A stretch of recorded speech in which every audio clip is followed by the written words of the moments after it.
Hi everyone, welcome back to my channel Explore with Aditi Vyas. And today's video I'm going to discuss about sampling. Here we are going to discuss about the type of sampling, probability sampling and non-probability sampling. Then we are going to discuss the various method of probability sampling as well as non-probability sampling. But before that, if you are new to my channel, please subscribe to it. So if I talk about the sampling, so sampling is small group taken from population. कि मेरे पास बहुत सारी population है, ठीक है, मान लीजिए 100 लोग हैं, उसमें से मैंने स्टडी करनी है उनके बारे में. अब मैं 100 के 100 लोगों को तो लूँगी नहीं, तो उसमें से मैं 2 या 4 लोगों को लूँगी और उसी को हम बोलेंगे सैम्पलिंग. ठीक है, कि मैंने स्मॉल ग्रुप को ले लिया पॉपुलेशन में से. और यहाँ पॉपुलेशन क्या है? एक ऐसा ग्रुप जो पूरा का पूरा स्टडी करने में इंटरेस्टेड है. ठीक है, मान लीजिए जिस तरह से हमारे कैंडिडेट्स हैं जो पीएचडी करना चाहते हैं. अब मैंने क्या किया, एक टेस्ट रख दिया.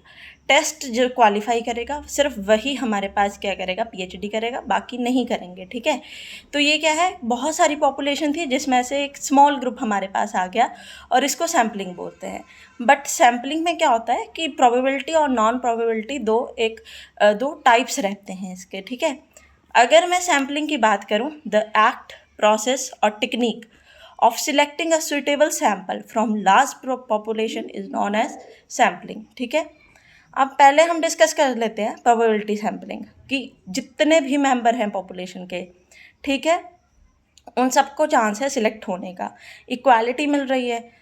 और क्वांटिटेटिव रिसर्च है, बहुत सारे लोग इसमें इंक्लूड हैं, तो क्वांटिटी की बात आ रही है. ठीक है, मतलब कि वही बात आ गई कि बहुत सारे लोग हैं, इंटरेस्टेड हैं स्टडी में, तो उनको सेम चांस दिया गया. अब जो लोग उसमें पास हो गए वो सिलेक्ट हो गए. तो प्रोबेबिलिटी सैम्पलिंग जिसमें सबको प्रॉपर चांस दिया जाएगा, इक्वालिटी दी जाएगी, वो फर्दर बहुत सारे टाइप या मैथड्स जो हैं उसमें इन्वॉल्व होंगे. तो फर्स्ट मैथड है सिंपल रैंडम सैम्पलिंग. आपने लॉटरी मेथड देखा होगा. ठीक है, लॉटरी सारे के सारे लोग डालते हैं, सबको इक्वल चांस मिलता है. ठीक है, बट रैंडमली किसी का नंबर आ जाता है और उसी को चांस मिल जाता है.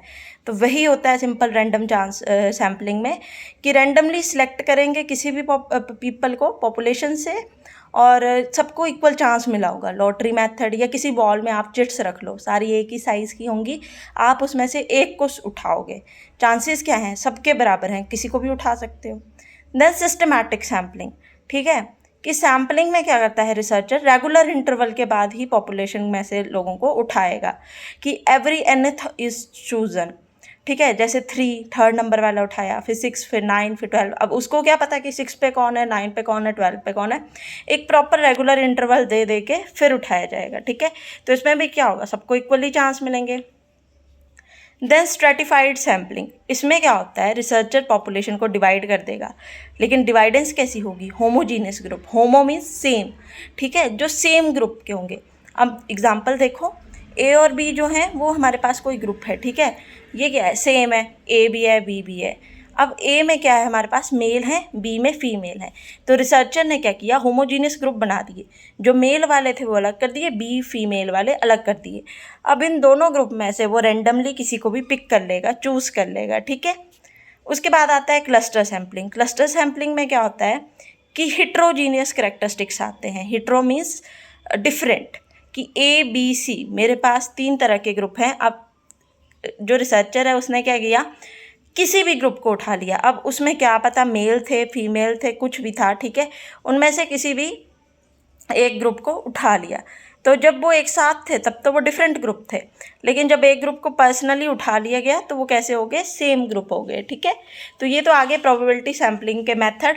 अब नॉन प्रोबेबिलिटी की बात करते हैं. नॉन प्रोबेबिलिटी मतलब नाम से ही क्लियर है, सबको इक्वल चांस नहीं मिलेंगे सिलेक्शन के.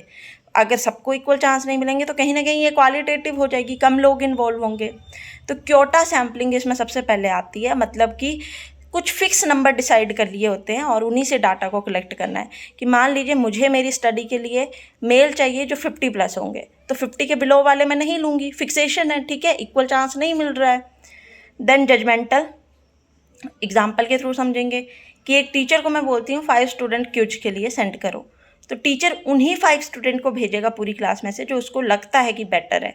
तो ये क्या है, जजमेंटल हमारे पास सैम्पलिंग है कि टीचर जो है जजमेंट दे रहा है और उसी के बेस पे सिलेक्ट कर रहा है बच्चों को।